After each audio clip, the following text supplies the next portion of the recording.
Essa é a pergunta da noite, a pergunta que não quer calar. Essa pergunta vai mexer com você, né? Nós estamos começando o ano, né? E nem bem começou o ano, a gente fez um monte de planos, né, na virada do ano, desejando um 2015 feliz, próspero, e aí as coisas já começaram a acontecer, né? Fui visitar uma irmã ontem, que no primeiro dia do ano, o filho dela foi brincar, né, naquele negócio que você amarra numa árvore, uma cordinha. Não sei se vocês já brincaram daquilo, ele tenta andar em cima da corda. Né? Nome difícil, hein? Aí ele caiu, quebrou o braço e teve que fazer uma cirurgia no primeiro dia do ano, né? E o pior é que eles estavam na praia, tiveram que pegar um trânsito, não conseguiam chegar no hospital, demorou, né? O menino chorando, gritando ali de dor. Então é uma luta. Ela falou: poxa, pastor, eu pensei que eu ia começar um 2015 bem, né? Mas já comecei desse jeito. Mas eu falei: minha irmã, mesmo assim, glorifique a Deus, né? O seu filho está vivo, está bem. E o assunto que a gente quer conversar hoje é justamente esse. Você é feliz? É uma pergunta retórica, eu não quero que você responda para mim, mas faça essa pergunta para você mesmo. E aí hoje a gente vai conversar sobre a carta de Paulo aos Filipenses, a gente vai fazer um sobrevoo na carta toda, tá? Pode ficar tranquilo, que quem me conhece aí sabe que eu sou bem objetivo, né? Mas vai ser uma exposição bíblica, onde a gente vai identificar, né, roubadores da alegria, que o apóstolo Paulo identificou, e ele vai dizer como combater. Porque se você não aprender a lidar com isso na sua vida, você vai ser sempre uma pessoa infeliz. Você pode abrir sua Bíblia no livro na carta aos Filipenses, carta de Paulo aos Filipenses. Deixa aberto, tá? Porque a gente vai navegar aí por essa carta. E você pode estar se perguntando: bom, o pastor perguntou se eu sou feliz. Como que eu posso ser feliz, pastor, se o mundo tem guerras, fome, tragédias, tsunamis, crianças passando fome, abuso, corrupção, tanta coisa ruim? Como é que uma pessoa pode ser feliz no mundo desse, né? Mas o apóstolo Paulo, ele nos ensina nessa carta que a gente não só, né, pode ser feliz, como a gente deve ser feliz. E aí ele dá uma ordem à igreja de Filipenses, tá? E a gente vai ler. Mas antes de ler, você está com um videozinho aí? Talvez você se identifique com essa pessoa, ou talvez você conheça alguém parecido com ela, né? Vamos ver o vídeo antes de ler o texto. Você vai ver, ele vai sair hoje daqui rindo, fazendo polichinelo. Quero ver se ele não vai melhorar essa cara. Gente, essa cara barrada não dá. Ele senta logo no meio da igreja, ele não interage, ele não abraça as pessoas, ele não aplaude, ele não bate palma, ele não levanta a mão, ele não faz nada. Eu não gosto de exagero, mas ele é demais. Hoje ele sai daqui, ou ele sai rindo, ou quem vai sair de braço cruzado aqui sou eu. Chegou? Pede para ele entrar. Tá bom. Deixa ele. Gente, essas ovelhas. Entra. Ah, delicadeza, né? Que pessoa. Chegou o sol. Pode entrar aí, ó. Pega a chave pra mim aí, fazendo favor.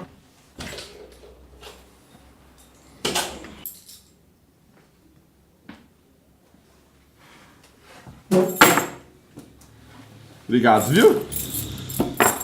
Ano novo, tudo novo, alegria pura, né? Graças a Deus, pastor. Se você está feliz, bata palmas. Não? Tudo bem, cara? Beleza, pastor? Por que eu te chamei aqui? É o seguinte, queria saber, como você tá? Você tá bem? Tô ótimo. Você tá feliz? Tô na melhor fase da minha vida.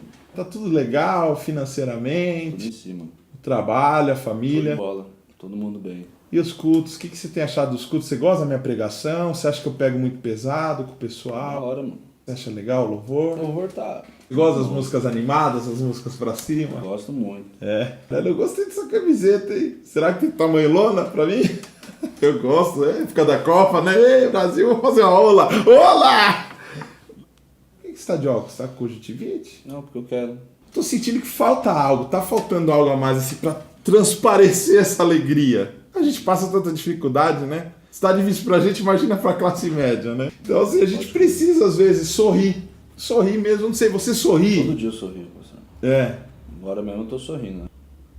Entendi. Eu pensei a noite toda, rapaz, porque ontem eu vi que você não tinha algumas reações, alguma interação. Eu falei, será que eu vou ter que conversar com ele? De repente chamar o Barry. Quem é o Barry, pastor? Ursinho Barry, você não conhece? Não.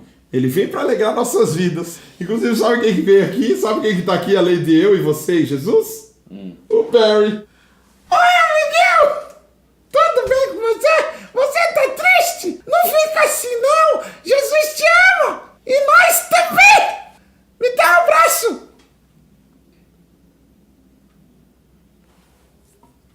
Dá um abraço no Barry, rapaz. E aí, firmeza? Legal.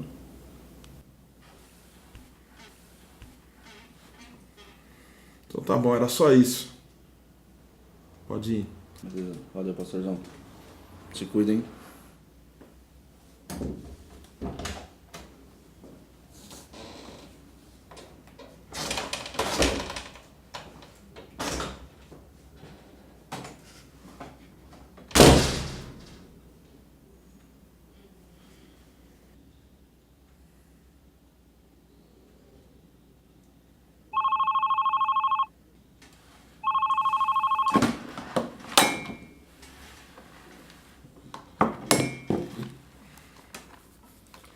Eu não vou mais atender ninguém hoje, não. Tô um pouco cansado. A alegria, ela contagia, mas a tristeza também. Então, se nós queremos ter um ano de vitória, se a gente quer ter um ano que a gente possa caminhar e avançar, a gente precisa vencer isso. Hoje a gente vai conversar sobre isso e vocês vão sair daqui com ferramentas da Palavra de Deus que você vai poder vencer isso na sua vida. Amém? Abra aí sua Bíblia no texto de Filipenses 4:4. Vencendo se pecoa, roubadores de alegria. O apóstolo Paulo, nessa carta, que são 4 capítulos, em cada capítulo ele vai eleger um roubador da sua alegria. Essa palavra se pecoa, ela é uma palavra mnemônica. Quem aqui estudou português no ginásio, no ensino médio, e aprendeu a palavra mnemônica para as paroxítonas, né? Terminadas em roxinol, não é isso? Que tinha aquelas letras ali, aquelas consoantes, você sabia que essas palavras eram acentuadas. Então, eu peguei uma palavra mnemônica, se pecoa, que a gente vai saber o que ela significa e você nunca mais vai esquecer desses 4 roubadores de alegria. Vamos ler o texto? Filipenses 4:4. Todo mundo achou? Amém. Alegre-se sempre no Senhor. Novamente direi, alegrem-se. Esse é o texto que é o versículo-chave que extrai a ideia central dessa carta, né, que é a carta chamada Carta da Alegria. Certo? Então, antes da gente começar a conversar sobre a carta, eu preciso dar um panorama dela para você entender o que estava acontecendo. Tá certo? Então, a cidade de Filipe, né, ela se chamava Crenides antes. Tá? Então, ela era habitada por fenícios. Certo? Era uma cidade que tinha minas de ouro, minas de prata, era uma cidade muito rica. Ela ficava nas montanhas ali entre a Ásia e a Europa. Então, ela era um ponto de entrada para a Europa, um ponto estratégico. Vendo isso, o Império Romano, né, através de Filipe, pai de Alexandre o Grande, domina essa cidade em 368, tá? Antes de Cristo, e coloca o seu nome. E, a partir daí, ela se torna uma colônia romana, né, desfrutando de todos os benefícios de ser um cidadão romano, porque era o império da época, como os Estados Unidos o é hoje, certo? Então, os cidadãos daquela cidade, eles desfrutavam de toda a tecnologia, de tudo que havia de bom e de melhor naquela época.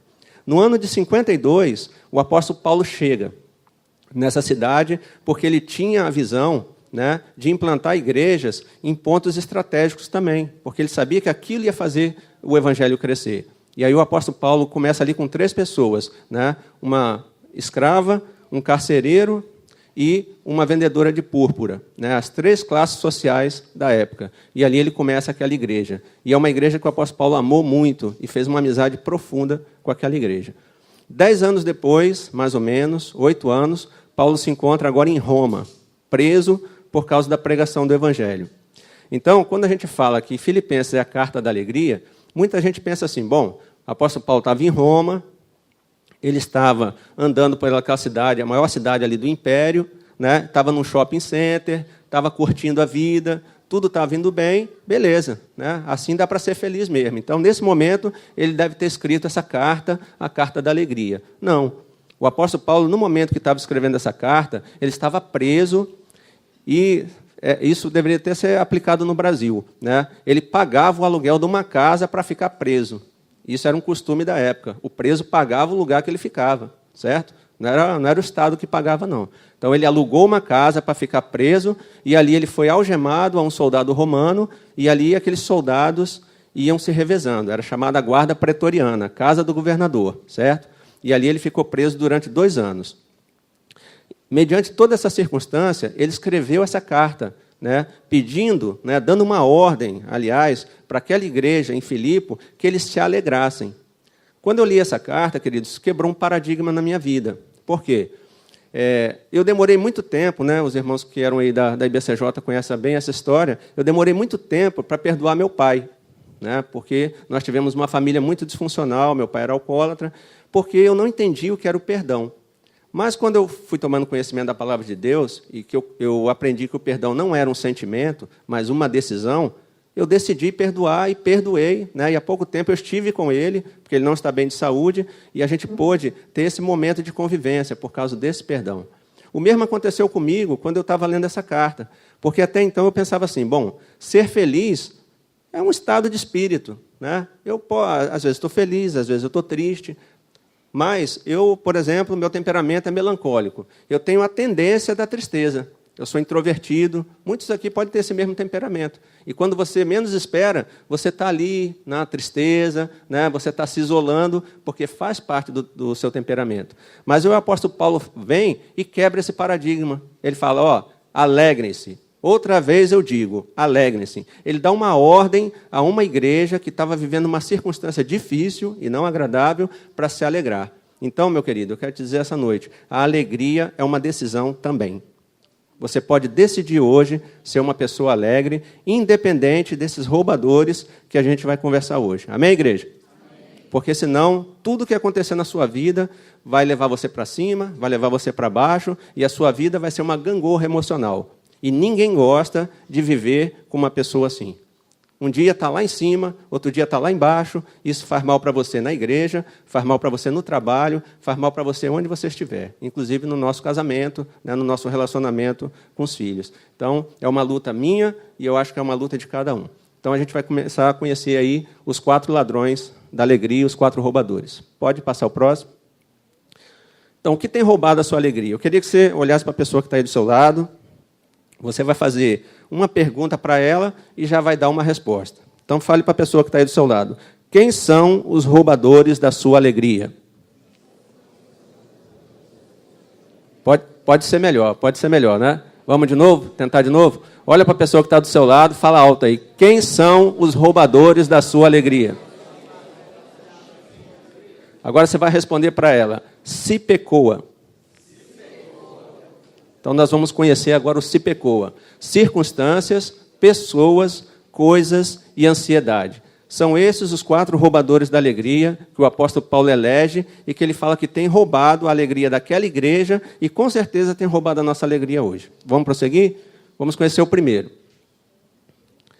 Vamos ler aí Filipenses, capítulo 1, o versículo 12. Vamos ler juntos? Bem alto? Quero que saibam, irmãos, que aquilo que me aconteceu tem antes servido para o progresso do Evangelho. Tá. Aquilo que me aconteceu. O que aconteceu? Como eu falei, o apóstolo Paulo havia pregado o Evangelho e agora ele estava preso por causa do Evangelho.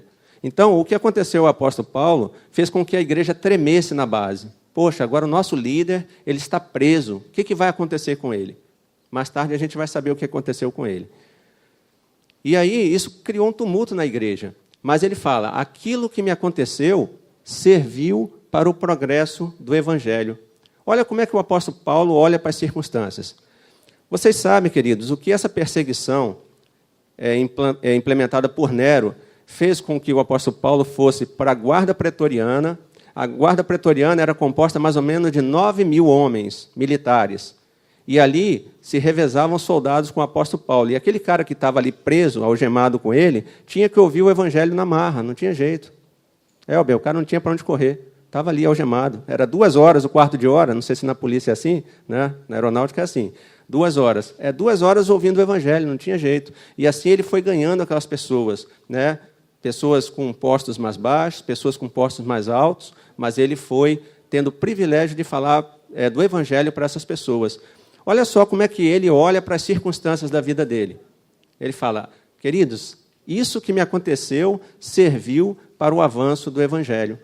Então, querido, como você tem lidado com as circunstâncias da sua vida? Você sabe que as circunstâncias da nossa vida nem sempre vão ser boas. É isso ou não é? Ou isso só acontece lá? Aqui também acontece. Mas ele olhava essas circunstâncias como uma oportunidade. Olha hoje para a sua vida. O que você tem passado tem gerado uma oportunidade para você falar do Evangelho, para que esse Evangelho seja estendido? Ele encarava assim. Quando a gente faz coisas erradas, por exemplo, a gente é um mau mordomo do nosso dinheiro, e a gente se endivida todo e cria uma circunstância terrível para a nossa vida, isso é problema seu, é problema meu, porque a gente não obedece a palavra, né, quer adquirir tudo e acaba se endividando. Mas as circunstâncias gerais da nossa vida, daquele que crê em Jesus, elas nos levam para engrandecer o reino de Deus, para levar esse Evangelho adiante. Então, quando você estiver passando por circunstâncias difíceis, lembre-se disso, né? Em que isso está contribuindo para o progresso do Evangelho. E nesse momento você fala, Senhor, fala no meu coração. Eu creio que essa circunstância difícil vai passar. Mas nesse momento que eu estou passando por ela, ela vai servir para que o Evangelho progrida, para que ele cresça. Amém, queridos? Esse é o primeiro roubador. Muitas pessoas que eu aconselho, que chegam lá afundados na tristeza, lá no gabinete pastoral, né, elas só olham para as circunstâncias numa perspectiva ruim. Mas ela não se lembra que ela foi chamada para levar esse Evangelho da graça e que aquela circunstância, muitas vezes, está fazendo ela parar para pensar, para que ela possa buscar aquilo que realmente é essencial na vida dela. E, às vezes, queridos, Deus coloca a gente para descansar, para que você se lembre para que você foi chamado. Uma irmã lá em Florianópolis, uma senhora de meia idade, muito ativa na igreja, as pessoas gostavam muito dela. De repente, ela teve um diagnóstico de câncer, né? Isso aí a gente vivenciou lá um tempo. A gente não estava ainda na igreja, na primeira igreja batista, mas ouviu notícia disso. E as pessoas diziam o seguinte, poxa, interessante, quando a gente vai visitar a irmã, quem sai consolado é a gente. Ela vai lá, ela fala do Evangelho, da alegria de servir ao Senhor, e ela está atuante, está trabalhando, e ela fazendo quimioterapia, né, lutando ali para viver, e, no fim, ela acabou indo. A igreja toda fez campanha de oração, fez tudo o que foi possível, né? Mas aprove a Deus levar aquela irmã. Mas, em todo aquele momento, contribuiu para o progresso do Evangelho, porque quem ia consolar, saía consolado. Muitas vezes, nós crentes, com boa saúde, alguém encosta perto da gente, o cara entra em depressão, porque só nosso semblante, né, já leva a pessoa para o fundo do poço. Então, pense sobre isso, querido. Se isso tem roubado a sua alegria, se as circunstâncias da sua vida, elas contribuem para o progresso do Evangelho. Olha isso com outros olhos, com outro prisma. Você pode tomar a decisão hoje, né? Senhor, independente da circunstância que eu estou vivendo, né, eu decido para que o Evangelho seja propagado, seja falado, porque nessas circunstâncias Deus vai colocar uma pessoa, uma situação que você pode levar essa pessoa para Jesus. Amém, queridos? E Paulo enxergou bem isso. Então, esse é o primeiro ladrão da nossa alegria, que você pode vencer ele hoje, em nome de Jesus. Vamos conhecer o segundo. Pessoas. Será que pessoas conseguem tirar nossa alegria? Só conseguem, né? Vamos ler o versículo? Nada façam por ambição egoísta. Vamos lá de novo? Nada façam por ambição egoísta ou por vaidade, mas humildemente considerem os outros superiores a si mesmos. Cada um cuide não somente dos seus interesses, mas também dos interesses dos outros. Seja a atitude de vocês a mesma de Cristo Jesus. Amém? O que Paulo estava querendo dizer quando ele fala, olha, não deixa que as pessoas roubem a sua alegria? O que estava acontecendo lá na igreja de Filipe? Primeiro, havia os judaizantes. Judaizantes são aquelas pessoas que seguiam a lei, se converteram ao cristianismo, mas continuaram querendo conservar os velhos rudimentos da sua fé. E a questão, naquele momento, era que eles queriam que os gentios que se convertiam também se circuncidassem. Então ficou uma briga lá dentro da igreja. Não, tem que circuncidar também, né? Eles são gentios, né? Eles têm que fazer como a gente. E havia essa briga. Uma outra briga que tinha dentro da igreja era que Sintique e Evódia. Evódia e Sintique, duas senhoras, líderes, estavam brigando dentro da igreja. E aí o apóstolo Paulo fala, olha, não façam por ambição egoísta ou por vaidade, mas humildemente considere os outros superiores a si mesmos. Cada um cuide não somente dos seus interesses, mas também dos interesses do outro. Pessoas tiram a nossa alegria quando a gente entrega a nossa identidade para ela.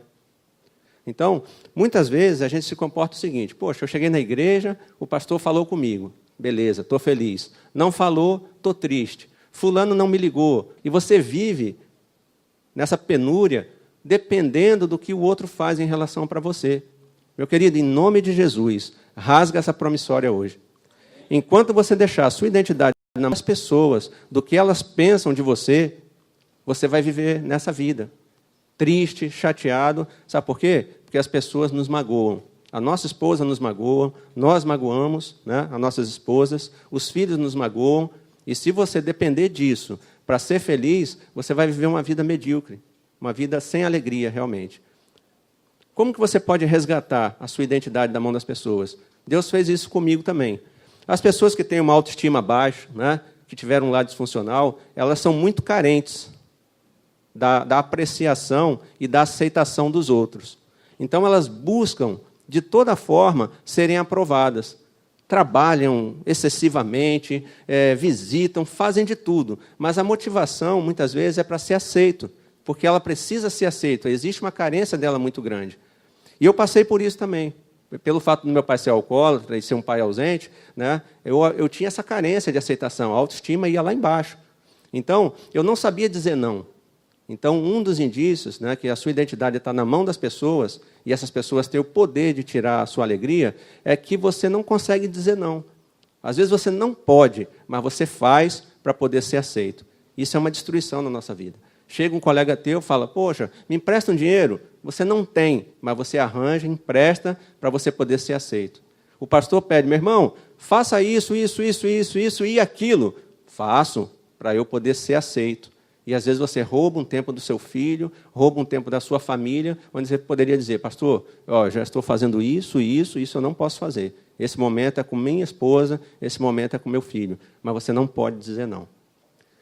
Quando eu experimentei esse encontro pessoal com Jesus, né, eu já estava na igreja, sendo um religioso por muitos anos, e quando Jesus entrou de fato no meu coração, uma das coisas que eu experimentei foi esse amor fundamental. Né? E um texto que falou muito ao meu coração foi aquele texto do batismo, né? Quando o céu se abre, e aí Deus fala, esse é o meu filho amado, eu tenho prazer nele, eu tenho alegria nele. Vejam que Jesus nem tinha começado o ministério dele, certo? Não tinha feito nada para receber a aprovação, mas o amor fundamental foi declarado para a vida dele. Esse é meu filho amado, eu tenho alegria nele. Papai e mamãe, vocês têm feito isso na vida dos seus filhos? Quantas vezes eu falho com o Marcelo, né, que está aqui, meu filho, Maurício, Letícia, a namorada dele, minha esposa Nilce, de demonstrar esse amor fundamental. A gente cobra muito dos filhos, a gente quer resultados, mas Deus não fez isso. Ele fala, você é meu filho amado, você não fez nada ainda, mas eu já te amo. Isso, queridos, garante para que uma pessoa seja funcional, para que ela seja estável na vida dela. Ela pode caminhar com tranquilidade, com a sua identidade bem arrumada, bem garantida. E aí ela pode dizer os nãos para aquelas coisas que não são essenciais. Mas enquanto a sua identidade está na mão de pessoas e na mão do inimigo, você vive nessa situação tão difícil. Isso acontecia lá com a igreja. Né? Pessoas brigando dentro da igreja, a identidade delas uma nas mãos das outras, e o apóstolo Paulo fala, não, gente, tome a atitude de Cristo. E qual foi a atitude de Cristo? Aí no capítulo 2, nós vamos ver. Ele, sendo Deus, ele se esvaziou de ser Deus, ou seja, não considerou ser Deus, abriu mão disso, e se humilhou até a morte, e morte de cruz. E quem é você, quem sou eu, para falar, não, o irmão pisou na bola comigo, agora ele que se lasque. Ele vai ter que chegar e vai ter que se humilhar. Todo dia a gente faz isso, o orgulho toma conta do nosso coração. E você fala, não, eu baixar a cabeça, para minha esposa, né? Baixar a cabeça para o meu filho, é difícil, gente, eu sei que é. É difícil lá em casa também, né? Mas é o que a palavra diz. A gente deve se humilhar como Cristo. Aí ele fala, olha, seja a atitude de vocês a mesma de Cristo Jesus. Então, se você quer vencer, querido, esse roubador da sua alegria, que são as pessoas que têm tirado a sua paz, você precisa ser humilde como Cristo. Porque no momento que você se humilha e você chega, meu irmão, olha, independente de quem começou isso, me perdoa em nome de Jesus. E o perdão, querido, é a ferramenta de Deus para você vencer essa questão dos relacionamentos. Aqui na igreja mesmo, vocês sabem, né? Vocês se relacionam aqui. Não é fácil. Lá também não é fácil, porque as pessoas são diferentes. Hernandes Dias Lopes, você deve conhecer, né? Um grande pregador e teólogo também. Ele tinha vários irmãos, e aí uma noite ele recebe um telefonema e alguém diz, o seu irmão foi morto com várias facadas. Ele ficou estarrecido no telefone, ele cristalizou. Quando ele voltou a si, ele conta que ele ouviu como uma voz dizendo na mente dele, perdoa, perdoa. E naquela noite, Hernandes Dias Lopes, essa pessoa que matou o irmão dele era uma pessoa conhecida da família. Né? Foram muitas facadas, foi uma morte brutal, né? Por um desentendimento de família lá. Naquela noite, o pastor Hernandes Dias Lopes resolveu perdoar aquela pessoa. E ele decidiu aquilo. Muita gente na família decidiu ao contrário. Né? Queria ver aquela pessoa pagando e armazenar o rancor, raízes de amargura. E no decorrer desse filme, o que aconteceu? Né? Hernandes Dias Lopes hoje é um homem, né, reconhecido nacionalmente pela pregação do Evangelho, uma pessoa que tem levado muitas pessoas a Cristo, né? A vida dele tem sido frutífera, enquanto outros, né, estão lá amargando, doentes, doenças psicossomáticas, porque armazenaram aquele sentimento. Passa o outro slide aí. Decidir não perdoar é o mesmo que tomar um copo de veneno esperando que o outro morra. É isso que acontece, querido.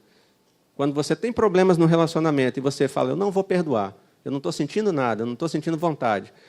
Isso que acontece. É você que toma um copo de veneno e vai achar que o outro morre. É você que está sofrendo.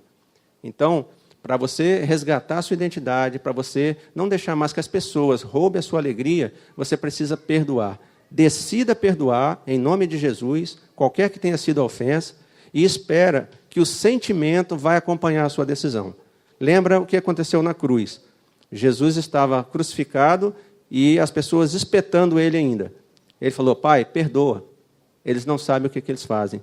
Então, antes do ofensor se arrepender, Jesus já deixou aberta a porta do perdão. Ele se antecipou perdoando. Aí você fala, pastor, mas foi Jesus. Aí a gente vai citar Estevão. Estevão, um homem como eu e você, estava sendo apedrejado. Ele falou a mesma coisa. Senhor, perdoa. Eles não sabem o que eles fazem. Então, você pode se antecipar, porque se você se antecipar, se você disser para a pessoa que vive com você, sua esposa, seu marido, seu filho, olha, aconteça o que acontecer, eu te perdoo em nome de Jesus. Você abriu, querido, a porta para o arrependimento. Porque se eu faço alguma coisa contra a minha esposa, Nilce, e se ela falar, Márcio, você pode fazer o que você quiser, mas se você fizer tal coisa, eu nunca vou te perdoar. O que vai acontecer? Eu posso ter feito essa coisa e me arrepender, mas eu quero chegar e eu falo, poxa, mas ela já falou que isso não tem jeito, não tem perdão para isso. Por isso que Jesus na cruz deixou a porta aberta. Independente do que você faça, venha e eu te perdoo em nome de Jesus. Então, meu querido, se você quer resgatar a sua alegria e não deixar mais que pessoas fiquem te fazendo infeliz, decida perdoar essas pessoas e siga em frente. Essa foi a melhor decisão que eu tomei na minha vida, quando eu decidi perdoar meu pai. Eu fiquei amarrado, tomando um veneno, achando que ele ia morrer por muito tempo. Mas quando eu decidi perdoar ele em nome de Jesus, o nosso relacionamento foi restaurado e hoje a gente pode ter momentos juntos de comunhão. Né? Eu fui para o Rio passar o Natal com ele, coisa que era inconcebível há algum tempo atrás. Né? Então ele estava doente, eu fui, peguei, levei no médico, comprei remédio. Isso jamais aconteceria. Mas, graças a Deus, meu pai em breve deve estar partindo, ele já está com 86 anos, já está bem fraquinho, né? Mas eu estou com o meu coração tranquilo, porque eu fiz a minha parte em obediência à palavra de Deus. Amém? Então, você precisa fazer a sua parte também. Não deixe que as pessoas roubem a sua alegria. Tome essa decisão. E o perdão é a ferramenta que Deus coloca na sua mão. Como tem estado, meu querido, o seu relacionamento com as pessoas? Como você tem se relacionado com elas? Pensa sobre isso essa noite. Será que elas estão roubando ainda a sua identidade, estão roubando a sua alegria? Você pode decidir hoje romper com isso. Você já rompeu com as circunstâncias, sabendo que as circunstâncias colaboram para que o reino de Deus seja estendido. Você já pode romper agora com as pessoas que têm roubado a sua identidade, feito você infeliz, e rasgar essa promissória da mão do inimigo. E agora a gente vai conhecer o próximo roubador que tem roubado a alegria de muita gente. As coisas. Vamos tentar ler esse versículo junto? Quanto a estes, o seu destino é a perdição. O seu Deus é o estômago, e tem orgulho do que é vergonhoso. Eles só pensam nas coisas terrenas. Deus ali, queridos, está certo. Tá? Eu botei com letra minúscula, não é porque se refere, né, que é o estômago ali, que é o Deus dele, ou as coisas. Tá? Não é o nosso Deus Todo-Poderoso. Né? Então, eles só pensam nas coisas. O que o apóstolo Paulo estava em mente quando escreveu esse versículo? Né? Havia a questão de uma heresia que estava sendo pregada para aquela igreja, naquela região. Né? Se chamava gnosticismo. O que o gnosticismo pregava?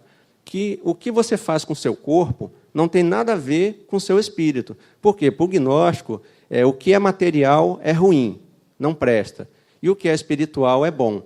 Então, se você faz o que você quiser com o seu corpo, e naquela localidade eles tinham muitas oportunidades, templos para fazer orgias e toda sorte de coisas ruins, eles podiam fazer. E no pensamento do gnóstico, ele fala, o homem, para ser homem, ele tem que se afundar em todo tipo de promiscuidade que tiver e também em toda sorte de virtude na área espiritual que tiver. Só então ele poderá dizer, eu sou homem. Então, assim vivia aquele povo. E esse pensamento estava querendo entrar dentro da igreja.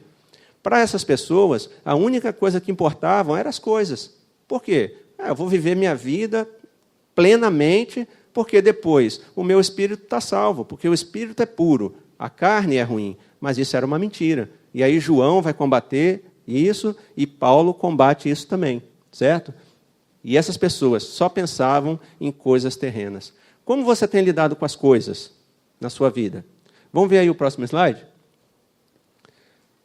Nós não temos o gnosticismo hoje tão presente, né? Mas nós temos um irmão dele aí, o consumismo. Vamos ver isso aí. Ó. As pessoas usam dinheiro que não têm para comprar coisas de que não necessitam para impressionar pessoas que não conhecem. Dependendo de como você lida com as coisas na sua vida, né, você vai se tornar escravo delas. Isso vai trazer grande infelicidade para você. Sabe por quê? Porque nesse mundo consumista, a gente vive das aparências. A gente não vive dentro do nosso orçamento. Se o nosso vizinho comprou um carro novo, você precisa comprar também, senão você vai ficar para trás. Se o vizinho comprou uma casa melhor, ou pintou a que ele tinha, você tem que fazer alguma coisa para não ficar para trás também. E assim você vai se enveredando em dívidas, vai perdendo a sua alegria, porque isso é incessante. Cada dia é uma coisa nova. E aí você fica nessa luta. Será que as coisas têm roubado a sua alegria? Eu e Nilce, até o ano 2000, mais ou menos, né, a gente correu muito atrás das coisas. A gente tinha esse desejo também. Pô, queremos conquistar, queremos ter isso, queremos ter aquilo, e correndo atrás. Né? Só que, mais ou menos nesse ano, a gente teve nosso encontro, né, pessoal com Cristo. Tivemos uma experiência verdadeira, né? Não uma experiência religiosa, como a gente tinha, de estar na igreja domingo, quarta-feira, mas uma experiência pessoal, né, onde nós fomos impactados e transformados pelo Espírito Santo. E, a partir dali, as coisas elas perderam valor para a gente. Não tinham mais tanta importância. E o interessante que eu observei, que parece que até ali a gente corria atrás das coisas e as coisas fugiam da gente. A gente não conseguia. Mas, a partir daquele momento, quando a gente colocou o reino de Deus em primeiro lugar na nossa vida, aquilo que a gente precisava, realmente, começou a chegar. Então, Deus sabe exatamente aquilo que você precisa. E essas coisas Ele vai colocar nas suas mãos. E não vai ter dor, não vai ter tristeza. Elas vão chegar naturalmente. E aí as pessoas começaram a abençoar a gente com coisas que a gente nem pensava que ia ter. Por quê? Porque a gente colocou a nossa vida no centro da vontade de Deus. O centro da vontade de Deus é que você busque o seu reino e a sua justiça. É que você leve esse evangelho da graça para as pessoas aqui, ó, que estão morrendo, e estas coisas que a gente está correndo atrás, tanto, elas vão ser acrescentadas. Você faz a sua parte naturalmente, faz o que Deus está te chamando para fazer, e você, cada um de vocês aqui, querido, tem um ministério a ser desempenhado nessa igreja.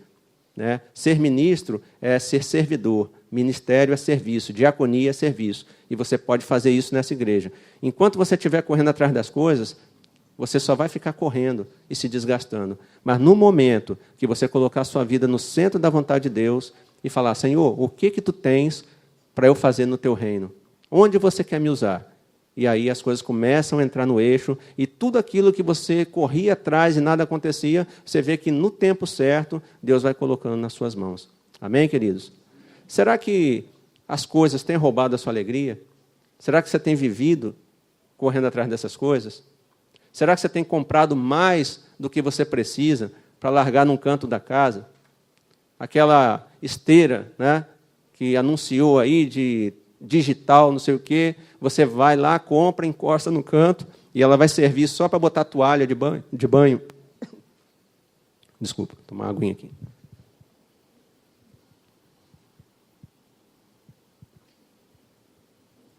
Não é assim que acontece? A gente vê anunciando as coisas, vai lá, compra e não usa. Isso traz tristeza para a gente, gasta o dinheiro que não tem. Eu tinha um colega em Florianópolis, a gente, quando formou, a gente foi servir junto lá em Manaus. E quando nós chegamos lá, né, bem novinho, começando a nossa carreira, ele falou assim, Márcio, eu quero ser rico.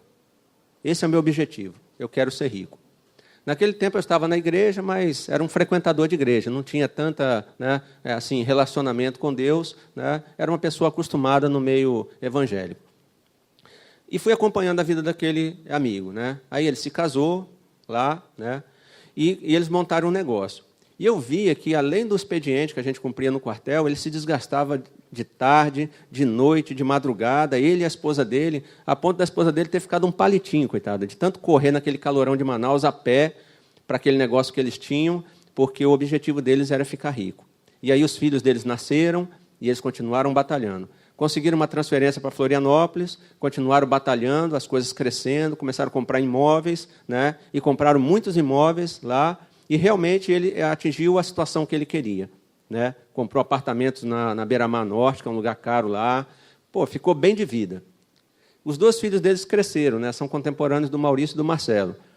Só que um dia ele chegou para mim e falou assim, Márcio, se eu pudesse voltar atrás, eu faria tudo diferente.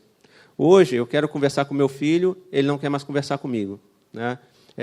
O filho dele enveredou pelo álcool. Né? Nós estivemos lá e vimos, né, ele está enveredado pelo álcool. A filha dele, né, está se relacionando com uma menina, né, está namorando com uma outra amiga dela lá, que é a namorada dela. Então ele olhou para a família dele e falou, poxa, se eu pudesse voltar atrás, se eu pudesse dedicar o tempo livre que eu tinha para sentar com meu filho, né, dar atenção para ele, brincar com a minha filha, mas ele precisava correr atrás das coisas. Ele não enxergava mais nada. Às vezes estamos fazendo isso também, irmãos. A gente não enxerga a nossa esposa, não enxerga nosso filho, a gente precisa das coisas, porque a gente tem que dar uma satisfação para a sociedade. Está todo mundo adquirindo, está todo mundo tendo, e eu preciso ter também. Isso é uma mentira do diabo, meu irmão. Repreenda isso em nome de Jesus. A Bíblia diz, se você tem o que comer e o que vestir, esteja contente. Se você tem o básico, meu querido, e o básico hoje é ter um carrinho para você andar para lá e para cá, uma casinha para morar, o Senhor sabe que você precisa disso, Ele vai te dar no tempo certo, Ele deu para mim também. Eu sou um batalhador como você, né? Trabalhei também 30 anos na Força Aérea, né? Para ganhar o meu pão com suor, para criar meus filhos, mas ao seu tempo Deus foi dando o que eu precisava e não o que eu queria, não os meus desejos. Ele vai colocando nas nossas mãos. Mas Maurício e Marcelo são testemunhas aqui. Né? Eu dediquei o tempo que o pai precisa dedicar para os filhos, e se eu estiver mentindo, eles podem aqui, olhem para as caras dele aqui, ver se eu estou mentindo. Né? Eu soltei pipa com eles, ó, o pessoal está olhando mesmo. Ó. Eu soltei pipa com eles, né? Eu andei de bicicleta, eu fiz piquenique, eu joguei bola de gude, eu fiz tudo o que eu podia fazer no tempo livre que eu tinha para estar com eles. Né? E hoje, eles têm boas lembranças desses momentos que a gente passou junto. Tem pais que querem fazer 1, 2, 3, 4, 5 faculdades, não param nunca, e lá na frente vão falar, caramba, e agora? Cadê meu filho? Cadê minha filha? Cuidado, queridos. Não deixe que as coisas roubem a sua alegria. Talvez elas não estejam roubando hoje, mas amanhã vocês vão ver, puxa, quanto tempo eu perdi correndo atrás de coisas que eu não vou poder levar, porque o nosso reino, querido, ele começou aqui, mas ele não termina aqui, ele termina lá na glória. E é lá que a gente tem que juntar o nosso tesouro. Então não se desgaste tanto com isso, tá? Não fique olhando para a grama do vizinho, que é sempre mais verde do que a sua, e é mesmo. Deixa para lá, viva na graminha que você tem, fique feliz com o que você tem. Se você estiver com Jesus, você pode ser feliz com aquilo ali. E você vai ver que você vai ter muito mais tempo e disponibilidade para estar com a sua esposa, com o seu filho, com a sua família, né? E se dedicando também na obra do Senhor. Amém? Recapitulando, então, a gente está indo para o último. Primeiro roubador da alegria, quem é? Circunstâncias. Será que as circunstâncias têm roubado a sua alegria? Será que um dia mau leva você lá para o fundo do poço? Lembra, todas as coisas cooperam para o bem daqueles que amam a Deus. Romanos 8, 28. Se você está passando por uma circunstância difícil e você está servindo a Deus, tem propósito nisso. É só você abrir os seus olhos espirituais que você vai enxergar. Segundo roubador da alegria, pessoas. Tem alguma pessoa hoje roubando a sua alegria? Você não pode nem ver ela, que você vai lá para o fundo do poço, se entristece, se chateia. Perdoa ela em nome de Jesus. Declara diante de Deus, Senhor, eu perdoo fulano em nome de Jesus. E deixa que Deus trabalhe o teu sentimento. É só uma decisão. E o terceiro, coisas. E aí, você está correndo atrás das coisas? Para de correr, meu querido. Deixa que Deus, no tempo certo, vai dar aquilo que você precisa. Agora você precisa fazer algo. Busca primeiro o reino de Deus e a sua justiça. Estas coisas que você precisa, o que comer e o que vestir, vos serão acrescentados. O basicão da vida Deus vai te dar. Para de correr. Descansa no Senhor. Amém? Vamos conhecer o último. Ansiedade. Eu acho que aqui na Igreja Batista Zona Sul não tem. Na IBCJ tem bastante, né? Vamos ler aqui o versículo. Não andem ansiosos por coisa alguma, mas em tudo, pela oração e súplicas, e com ação de graças, apresentem seus pedidos a Deus. E a paz de Deus, que excede a todo entendimento, guardará os seus corações e as suas mentes em Cristo Jesus. Amém? E aí, você tem andado ansioso? Você tem deixado que a ansiedade tire a sua alegria? Ansiedade é cruel. Vamos ver o que significa ansiedade. Próximo. É uma palavra grega, né? Significa estrangulamento, né? Então, a pessoa que vive ansiosa é como se ela estivesse sendo estrangulada, asfixiada. É esse o sentimento que essa pessoa tem. E esse sentimento vem de você trazer um problema do futuro para hoje. A Bíblia fala que nós devemos viver cada dia o seu mal. A palavra mal no grego é kakos, e ela significa dificuldades, né? Então, Deus está falando, basta cada dia as suas dificuldades. Nós só temos força, queridos, para viver a dificuldade do dia. Se você se antecipar, você desfalece. Você não tem resistência física para isso. E é isso que a gente tem feito. O mundo que a gente vive leva a gente a se preocupar com problemas que nem existem ainda. E aí você começa a se angustiar com aquilo. Isso é ansiedade. E por isso que muitos têm se abatido, têm desfalecido, e a sua alegria tem sido roubada, porque estão sofrendo por antecipação. Você está sofrendo por antecipação? Então, para com isso, em nome de Jesus. Amém? Conta uma história que numa faculdade lá nos Estados Unidos, você sabe que lá nos Estados Unidos o pessoal mora na faculdade, né? Então, tem ali os alojamentos, né? Cada um tem seu apartamento. E aí um rapaz sai de manhã para ir para a aula, e ele passa por uma porta entreaberta, e ele vê um colega dele de joelho chorando bem alto, né? Falando, minha mãe, né? E aí ele entra, né, vai lá com o colega dele, ué, o que está acontecendo, cara? Né? Não, a minha mãe, o que é? Ela está doente, está no hospital, o que foi? Não, é que ela vai morrer um dia. Né? Aí, ué, caramba, mas todo mundo vai morrer um dia. Né? Não, mas é só de pensar que ela vai morrer, eu já estou sofrendo aqui, eu estou chorando, entendeu? Então, muitas vezes, a ansiedade é isso. É você trazer uma coisa lá da frente, que você não tem controle sobre aquilo, e você começa a sofrer antecipadamente. Aí chega no outro dia, aquilo não acontece. Aí você sofreu de graça. Né? Então, Você pode dar um basta nisso vivendo o hoje. Você só tem o hoje para viver. Viva o hoje, mata o leão de hoje e entrega o amanhã a Deus. Como o apóstolo Paulo, volta aí, ele exorta a igreja. Ele fala, ó, mas em tudo, pela oração e súplicas e com ação de graças, apresentem seus pedidos a Deus. Tem alguma coisa te preocupando hoje? Apresenta com oração e súplica, entrega a Deus e vai dormir. Enquanto você dorme, Deus trabalha, querido. Não tenha dúvida disso. E aí você descansa. E quando você descansa, você relaxa.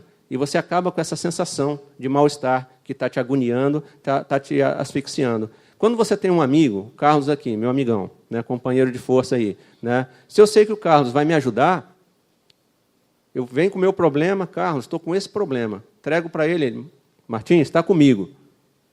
Pronto, eu descanso, eu já sei que o Carlos vai resolver. Se o Carlos, que é meu amigo terreno, resolve, que dirá o nosso Deus? É o nome que está sobre todo nome. Queridos, ele tem todo o poder para resolver qualquer problema da sua vida. Então, vai para ele, que pode resolver, entrega na mão dele e descansa, em nome de Jesus. E aí você vai estar vencendo mais esse ladrão que tem tirado a paz de muitos. Amém, queridos? Vamos fazer uma recapitulada rapidinho, né, para a gente fixar bem o se pecou. Quem tem roubado a alegria do seu coração, tem feito você sofrer de graça? Vamos lá? Primeiro.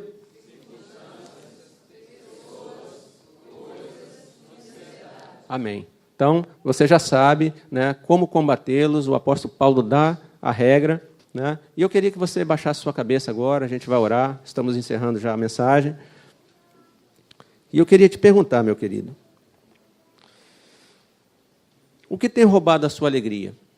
Baixa aí sua cabeça, a gente vai estar orando agora, eu queria que você estivesse intercedendo.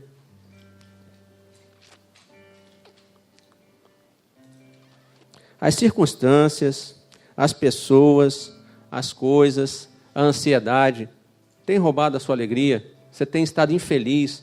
Tem começado já um ano achando que, poxa, esse vai ser o pior ano da minha vida?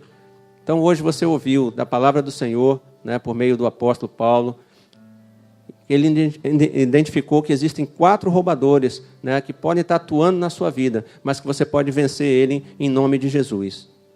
Talvez sejam as circunstâncias da sua vida, que hoje são muito difíceis, mas que elas estão colaborando para que o reino de Deus seja estendido.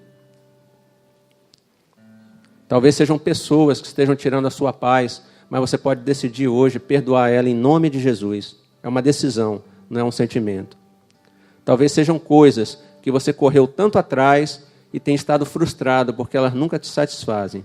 E você quer romper com isso hoje e falar, Senhor, eu quero colocar a minha vida nas tuas mãos para buscar primeiro o teu reino e a tua justiça.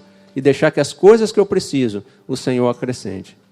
Ou pode ser a ansiedade, que tem roubado o seu sono, tem feito você se preocupar com coisas que ainda nem aconteceram. Então, se alguma dessas coisas, querido, tem sido ladrão da sua alegria, tem sido roubador da sua alegria, eu queria chamar você para vir aqui na frente, eu quero orar por você, a igreja está orando, é uma decisão que você toma. Pastor, hoje eu quero romper com esse ladrão de alegria da minha vida. Amém. Pode vir, nós estamos em casa, estamos na igreja. Né? É uma decisão que a gente toma.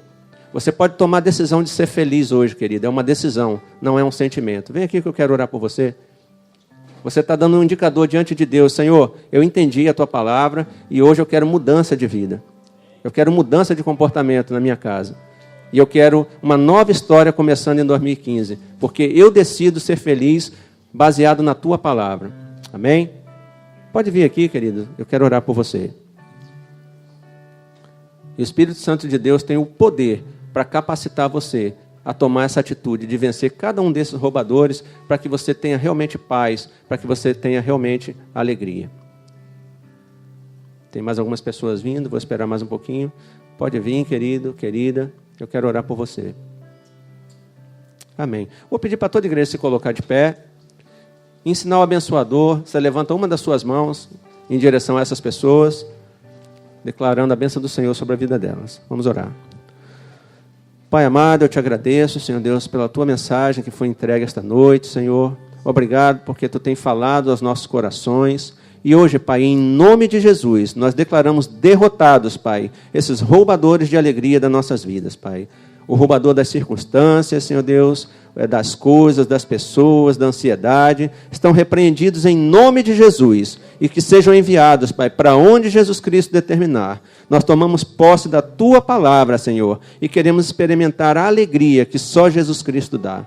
Senhor, eu te peço que Tu capacites cada um desses queridos que vieram aqui à frente, Pai, declarando: Senhor, eu tomo a decisão de ser feliz, de acordo com a Tua palavra.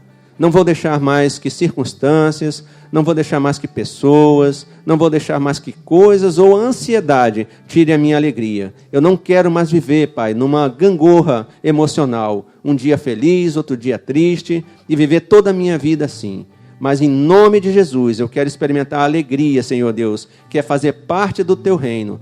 Porque os meus olhos estão fitados na Tua glória, Pai.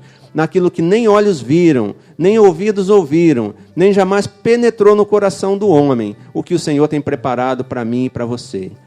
Pai, nós tomamos posse agora em nome de Jesus, dessas ferramentas, Pai, espirituais que Tu tens colocado na mão da Tua igreja, para que essa promissória da mão do diabo seja rasgada hoje em nome de Jesus. E que a Tua bênção, Senhor, que transcende a todo entendimento, seja derramada, Pai, sobre esta igreja, sobre estas pessoas que se posicionaram hoje, dando um indicativo: Senhor, eu quero mudar a minha vida. Toma conta, Senhor, dessa igreja, toma conta do pastor Marcelo, Senhor, dos líderes daqui, e que eles vivam um ano de paz, um ano de alegria, e que eles sejam mais que vencedores, Pai, em Cristo Jesus. Porque essa tem sido a Tua vontade para as nossas vidas, Pai. Independente das circunstâncias, independente das pessoas, Pai. Independente das coisas e da nossa ansiedade. Nós entregamos as nossas vidas nas Tuas mãos. É isso que nós Te pedimos e Te agradecemos. No nome santo de Jesus Cristo. Amém.